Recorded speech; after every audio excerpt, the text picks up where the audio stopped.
Entramos en tiempo de análisis y tertulia en A Buenas Horas y saludamos en primer lugar a Marta Saavedra. Marta, ¿qué tal? ¿Cómo estás? Muy buenos días, José Luis. Gracias por invitarme a la tertulia Encantado de y saludarte. saludos a toda la audiencia. Bueno, pues encantado de que formes parte de la tertulia, al igual que Ricardo Fernández de la Puente, que también está al otro lado. Ricardo, ¿cómo estás? Bueno, Ricardo se ha quedado congelado un segundo. No sé si me escuchas ahora, Ricardo. Ahora sí, ¿qué tal? Ahora sí. Bueno, ¿qué tal? ¿Cómo estás? ¿Bien? Muy bien, ¿y ustedes? Perfectamente, y supongo que todos encantadísimos, ¿no? De la sesión de investidura. No sé si alguno, Marta, no sé si tuviste oportunidad de verla. ¿Cuánto tiempo? Lo digo más que nada por hacer un análisis de cómo son estos formatos también, que ya lo he hablado en alguna ocasión, porque ayer Alberto Núñez Feijóo hablaba casi, si no me equivoco, las 2 horas, luego contestaciones de los diferentes grupos, vuelta a contestar, y claro, una sesión que empezaba a las 11 de la mañana, pero terminaba pues en torno a las 8:30 casi de la noche con ese intervalo en medio. Desde tu punto de vista, y ahora entraremos en materia de qué se dijo y cómo se dijo. ¿Resulta atractivo una sesión de investidura con estos formatos? Mm, Interesante la pregunta que planteas y Ujú, arriesgada siempre, ¿no? A la hora de contestarla. La realidad parlamentaria requiere de que haya debate y es la ujú, casa de la palabra, qué duda cabe. Y esto de la casa de la palabra lo quiero resaltar especialmente. Pero es cierto que yo creo que los grupos políticos saben perfectamente que los 20 primeros minutos de las intervenciones de los grupos son las que, o 10 incluso, te diría en algunos casos en la segunda vuelta, son los que realmente atrapan la atención de los espectadores. A partir de ahí, obviamente, puede ser que se haga pesado y más en la realidad en la que vivimos, ¿no? En que la ciudadanía desconecta a golpe de TikTok, la gente joven sobre todo, y eso es un desafío muy interesante que hay que asumir por parte de los representantes, ¿no? En las cámaras. ujú. Sí, sin duda. Ricardo, ¿compartes esa idea también de, bueno, que a lo mejor pues en esos primeros 20 minutos tiene que ir todo lo pesado, lo fuerte, lo importante y luego ya el resto, pues bueno, supongo que va bajando un poquito el nivel? Bueno, yo creo que en cualquier intervención los tiempos son importantes, ¿no? Es complicado cuando uno escucha pues, un discurso, una intervención y es muy tan larga, el seguirla todo el tiempo con la misma atención. Es verdad que yo creo que al principio el comienzo, el cómo comienzan las intervenciones, lo, digamos, lo que fija un poco el punto y cómo va a ir todo el resto, ¿no?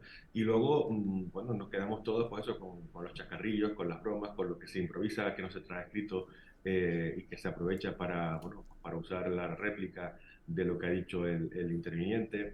En fin, todo ese tipo de cosas. Yo creo que hombre, el formato evidentemente es cansado. Yo salvo, ayer lo seguí pues un rato por la radio, la intervención de Luis Pejó, alguna también de la réplica.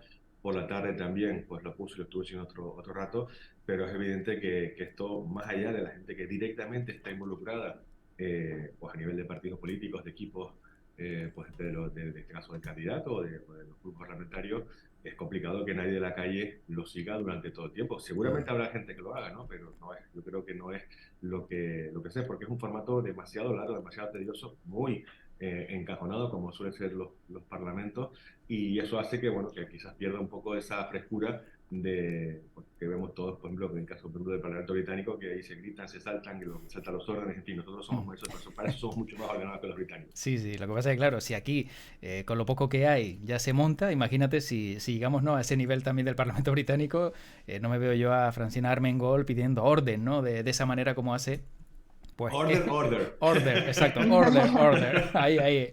Bueno, pero, y entrando ya en materia, Marta, desde tu punto de vista también, ¿qué es lo que viste ayer? ¿Cómo lo valoras? Discurso del candidato, respuesta de por lo menos los partidos que le han respondido hasta el momento. Hombre, fundamentalmente el análisis que hago es que era el discurso de investidura del candidato del Partido Popular, es Ujú. decir, de Feijóo.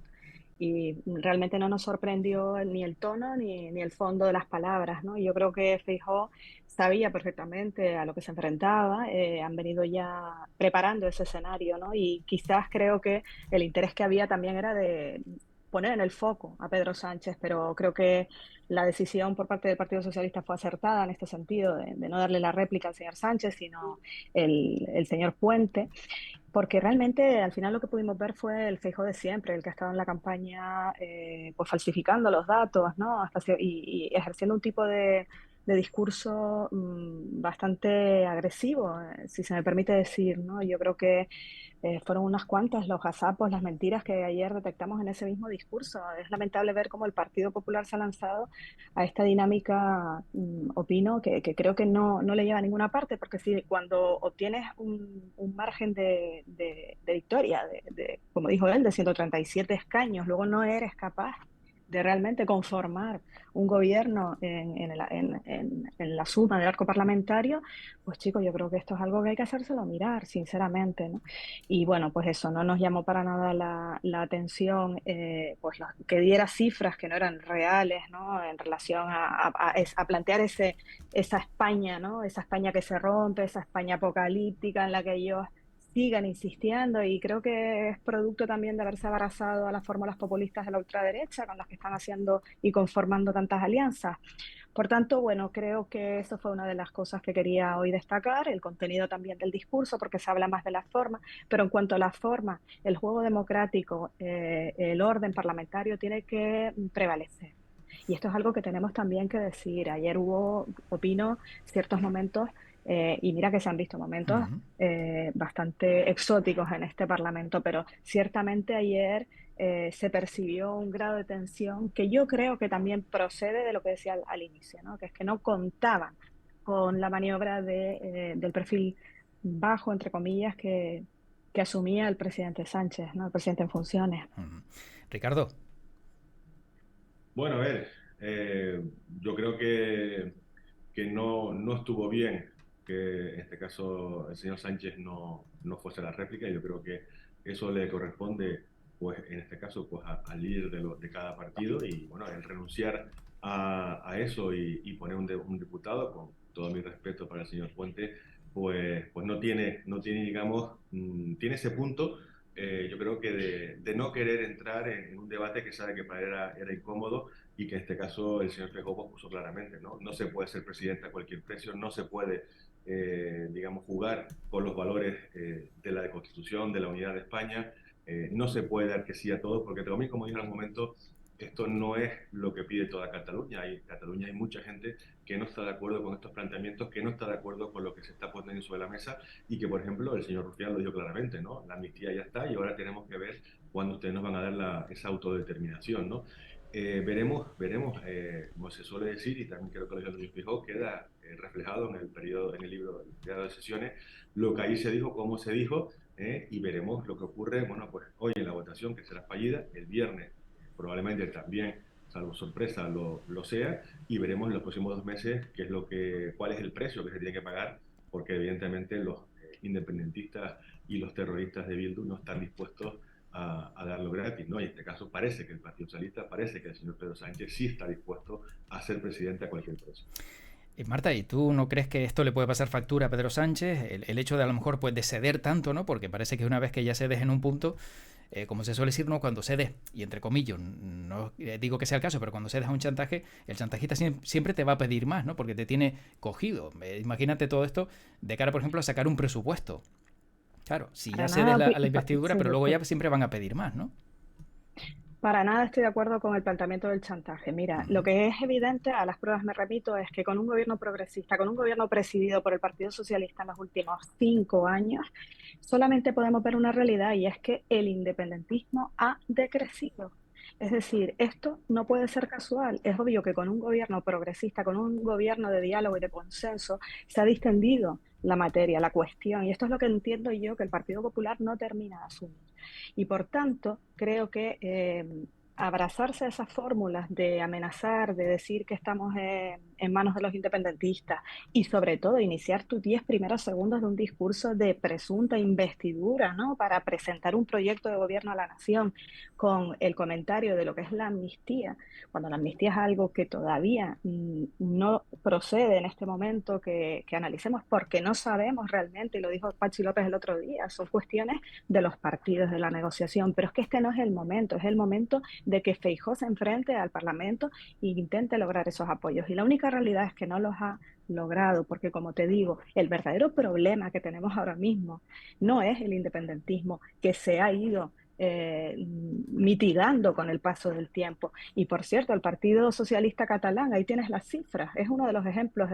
Ricardo comentaba efectivamente que hay que defender la defensa del plural, de la nación, y nosotros también decimos del pluralismo de esta nación. Pues el PSC es una prueba viva de cómo un partido socialista en un territorio con la problemática independentista sigue creciendo. Los resultados electorales ahí lo prueban.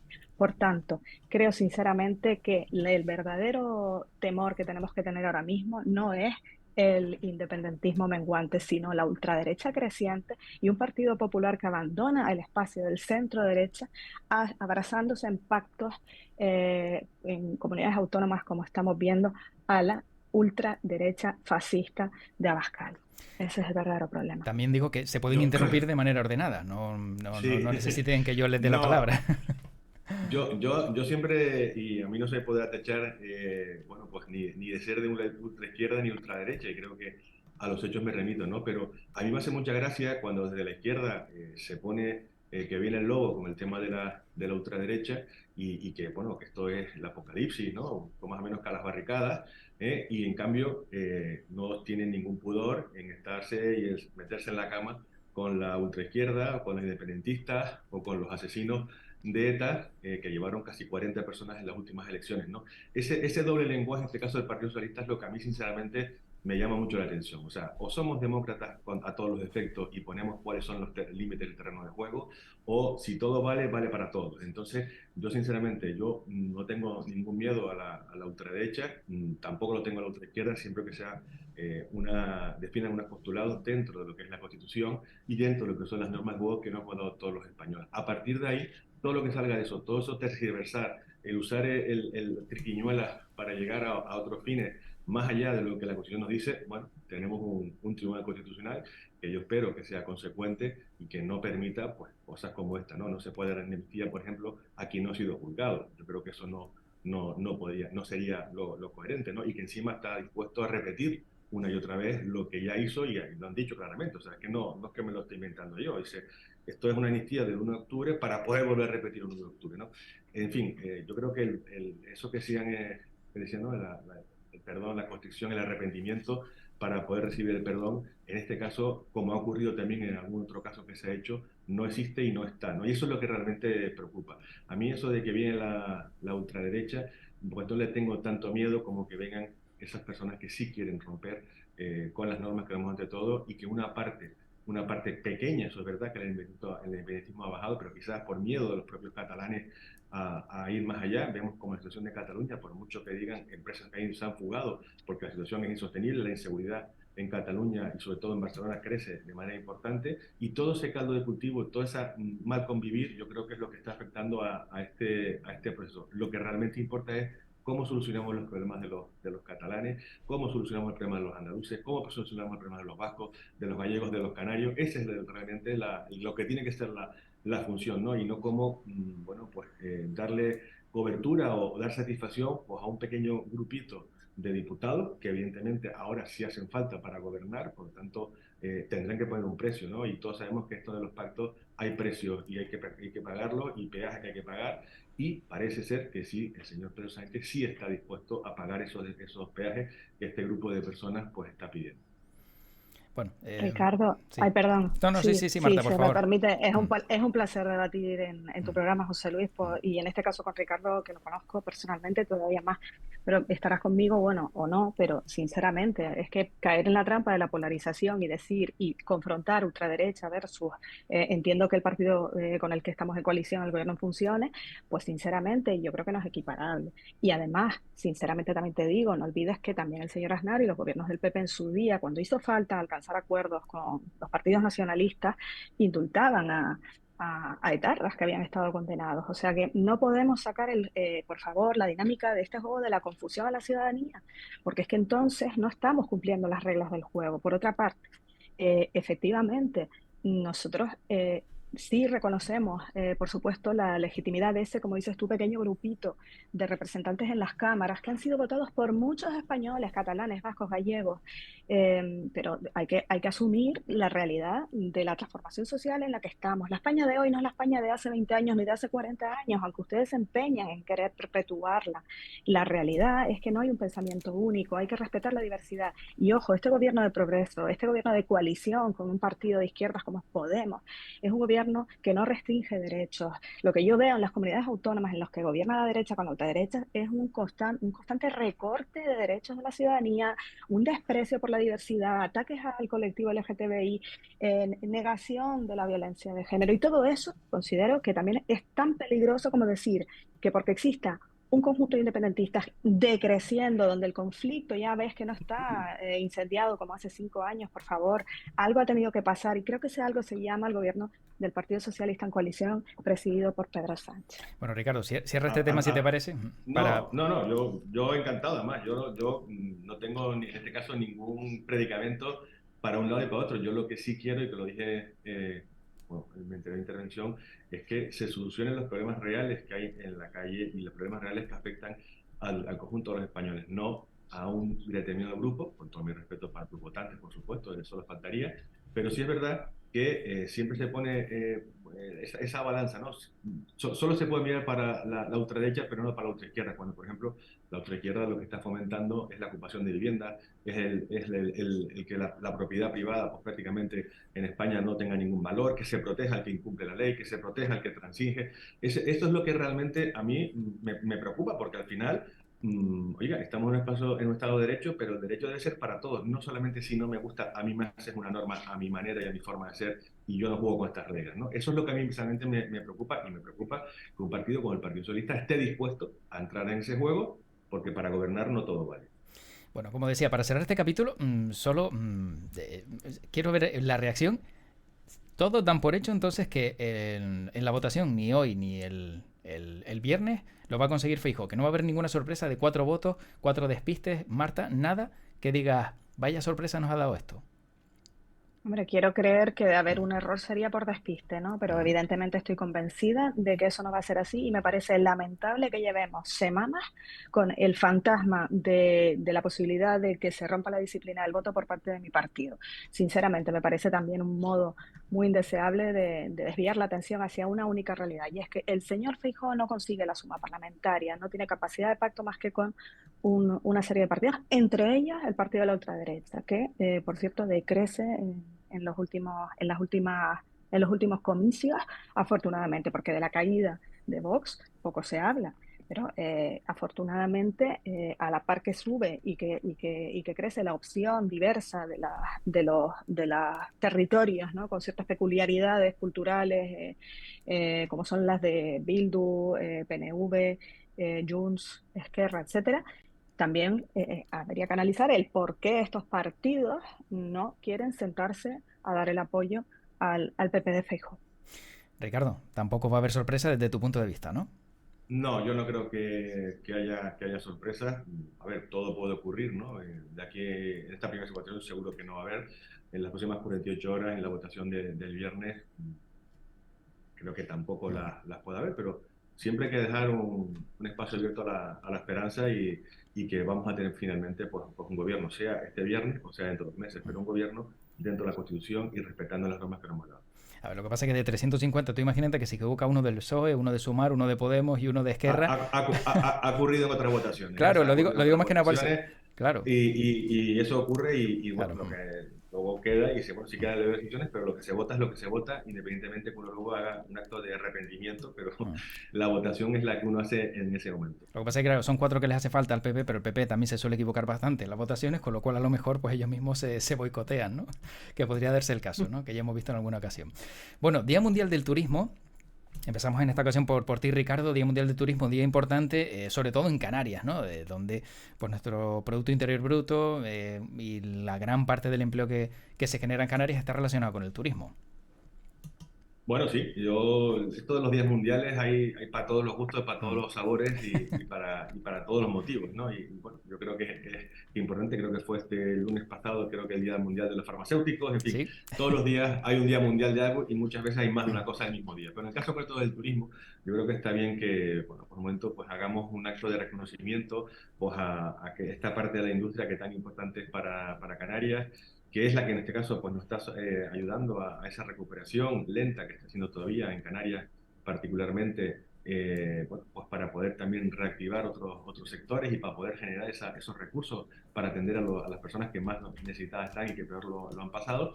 Y yo creo que es importante, ¿no? Y en general, bueno, pues ese reconocimiento que se hace también en otras partes del territorio nacional, pues a empresas o a profesionales reconociendo una trayectoria o una actividad concreta o un desenvolvimiento en el yo creo que es importante. Marta. Sí, Día Mundial del Turismo, que considero que sí, que se tienen que celebrar estas celebraciones son importantes para que pongamos sobre la mesa lo que en Canarias es materia primordial y principal motor económico y social, por tanto, de nuestra comunidad autónoma. Estaba mirando las cifras, ha habido pues más de 12 millones de turistas en 2022, para aquellos apocalípticos que decían que después de la pandemia venía el hundimiento. Entre otras cuestiones, tenemos que agradecer que hemos salvado la papeleta, que tenemos una recaudación importante de 7.400 millones de euros y además el comportamiento cambiante que vamos viendo en los países emisores. No solamente todo tiene que ser Alemania y los países más tradicionales, veo que también se está trabajando para conseguir un incremento de visitantes de otros países que me parece muy interesante, como puede ser el mercado francés, ¿no?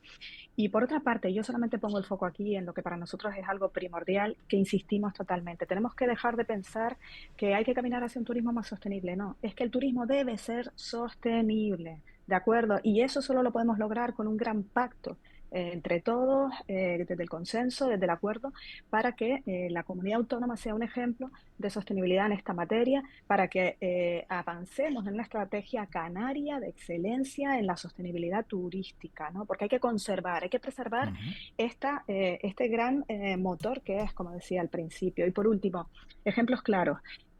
Recientemente hemos liderado una iniciativa parlamentaria del Partido Socialista para frenar la subida, no frenar, pero que no nos afecte a Canarias la subida de las tasas aeroportuarias, porque hablamos de un 4,5%. No podemos dejar de pensar que esto sí puede incidir negativamente en el incremento de los billetes, porque al final estas cuestiones las asumen los usuarios. Y en este sentido, quiero destacar como ejemplo de unidad y de buen hacer, en este sentido, cómo hay un consenso claro entre cabildos, entre ayuntamientos, gobierno de Canarias y grupos parlamentarios. O sea, tenemos que trabajar en ese sentido todos a una, porque de verdad que en materia turística no debería haber ningún tipo de discusión, ¿verdad? Y en este caso, Yo claro. A ver, sí, Ricardo. No, bueno, comparto buena parte de lo que ha dicho Marta, pero yo en este caso hay una cosa que no hemos nombrado todavía y que creo que es importante más hoy en este Día Mundial del Turismo, ¿no? Y ha sido las declaraciones del presidente del gobierno, de Fernando Clavijo, diciendo tajantemente que en esta legislatura no va a haber tasa turística. La recaudación sigue subiendo, estamos diciendo que no podemos poner tasas aeroportuarias porque incrementan el precio, lo acaba de decir Marta, pero en cambio sí estamos dispuestos a ponerle un gasto más a ese turista que nos visita y nos iría. Yo creo que ese es un tema que afortunadamente parece que en esta legislatura pues, no va a salir, tampoco se vio anterior porque había divergencia, en este caso con la agrupación Solista Gomera, que no estaba de acuerdo con la ecotasa, por mucho que Podemos quisiera y que el Partido Socialista se pusiese un poquito de perfil, pero en esta legislatura, lo ha dicho, creo que fue ayer o esta mañana, el presidente Clavijo, no vamos a tener en Canarias una tasa turística, lo cual despeja bastante el horizonte para poder trabajar hacia esa sostenibilidad, que por otro lado es lo que el sector turístico demanda. El sector turístico es el principal interesado en que nuestro destino sea un destino seguro, un destino en el cual las renovables cada vez tengan más peso. Para eso hace falta una legislación acorde y no la que tenemos actualmente, que es una trampa mortífera para cualquiera que intente meterse en esa porque es demasiado burocratizada y eso es un tema que quedó claro en la anterior legislatura y en ese sentido, bueno, pues yo lo que sí espero es que se quiten las trabas, las piedras que hay en el camino para que el sector turístico avance a la velocidad adecuada y que siga generando empleo, siga generando recursos para la sociedad canaria. Sobre lo que acaba de decir Ricardo, Marta, no sé si tienes algo que comentar ya para también casi cerrar este Sí, capítulo. no. El Partido Socialista sí que está en el debate también de la tasa, efectivamente. lo incorporamos al programa de gobierno para el 28 de mayo, porque entendemos que cuando hablamos de sostenibilidad lo hablamos a todos los niveles. Pero sobre todo siempre insistimos que tiene que ser desde el consenso y desde la mesa de diálogo con todos los agentes, ¿no? En ese sentido. Y yo, como digo siempre, ¿de qué nos sirve generar tanta riqueza si después no repercute en el día a día y en la acción social, ¿no? Tenemos que trabajar también por mejorar la calidad de muchos de los trabajadores y las trabajadoras del sector. Esto es muy importante, que se incida en la parte más social de la cuestión. Y así, por ejemplo, menciono el tema de las Kellys, ¿no? Cuando hablaba de sostenibilidad, hablaba también de la modernización de las infraestructuras, de la prevención del riesgo laboral de los trabajadores y las trabajadoras, que en Canarias son muchos. Bueno, como nos quedan tan solo 2 minutos, quería también poner sobre la mesa si esa propuesta, ¿no?, de Lope Afonso personal, que decía, ¿no?, que era una opinión personal de cobrar en los monumentos naturales de Canarias, o en este caso en el Teide, se abre la puerta a ello. Ricardo, ¿sí o no? ¿Lo ves viable? ¿Lo ves alocado? A ver, todo lo que sea pagar por un servicio creo que está justificado. Es decir, no pagar por pagar. Yo creo que eso es lo que yo siempre he dicho y he mantenido. O sea, yo soy partidario de que si se tiene que cobrar alguna tasa por ir a visitar el Parque Nacional del Teide o cualquier otro parque, bueno, pues que sea porque está justificado, porque se presta un servicio al usuario, al visitante. En el caso del Teide, el programa que tienes que es una carretera que pase, que va por toda la ciudad, que mucha gente pues utiliza, muchos residentes, ¿no? Entonces, bueno, se puede buscar la forma, la manera. Yo creo que es un tema pues, a estudiar, pero no pagar por pagar, sino pagar porque se presta un servicio al visitante con un centro de información, con unos vehículos que le hacen un circuito y hay una aplicación. En fin, pagar por un servicio, no pagar porque sí visitar el Teide. Marta, ¿y tu punto de vista? Bueno, qué duda cabe que el libre acceso a un espacio natural, quizás el debate estaría en que hasta dónde se puede permitir el cobro de una tasa por acceder a un espacio natural. Pero es verdad que la afluencia a estos parques naturales en los últimos años es muy creciente, ¿no? Y el impacto es inevitable. Por tanto, yo creo que lo que tenemos que hacer es, en el caso de los usos complementarios, deberíamos reglarlos, ¿no? Yo creo que hay que determinar una cartera de servicios que a través de cierto complemento pueda repercutir y quedarse en el uso para el mantenimiento, la reparación, la conservación del espacio, porque nosotros vamos a estar siempre a favor de la conservación de los espacios naturales, pero obviamente creemos que siempre que sea pues determinando ese interés final que debe permanecer para que el espacio se conserve e incluso si se diera un sobrante poder crear un sistema de, pues no sé, de distribución del beneficio entre otros parques. No es lo mismo ir a un parque a dar un paseo con conciencia de que estás en un espacio natural a lo que comentaba Ricardo, ¿no? Usos de carreteras, excursiones de quads, es que no tiene nada que ver. Por tanto, sí que es verdad que ese debate, ese melón, hay que abrirlo y hay que asumirlo, yo creo, en la presente legislatura. Me parece muy interesante. Bueno, y a lo mejor, pues que los residentes no paguen, ¿no? Y que a lo mejor sea el foráneo, ¿no?, el que a lo mejor pues pague por esa visita, y así con eso también, pues hombre, los que estamos acostumbrados a lo mejor a ir de manera recurrente a un lugar de este tipo, pues que no tengamos que pagar por ello, ¿no? Que ya a lo mejor ya pagamos los impuestos en el lugar donde residimos, para a lo mejor sumarle también un añadido más, podría ser una opción, digo yo.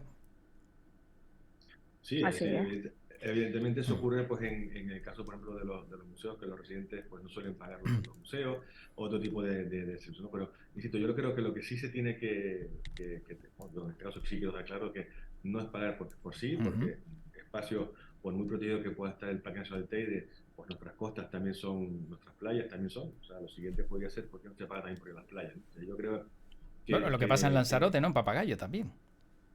Bueno, pero yo lo que sí creo es que y tenemos la experiencia que ya que no Lanzarote en el caso de Timampaya. En el caso de Timampaya tú pagas por acceder al parque, porque no solamente puedes entrar pues con los transportes del Parque Nacional. Ahí hay un servicio, ahí hay una lógica para cobrar digamos, esa tasa por visitar o ese precio por visitar ese parque. Pero en el caso del Teide, insisto, al tener esta carretera que atraviesa pues, toda la isla y que es utilizada por mucha gente, pues evidentemente es más complejo. No imposible, pero sí más complejo.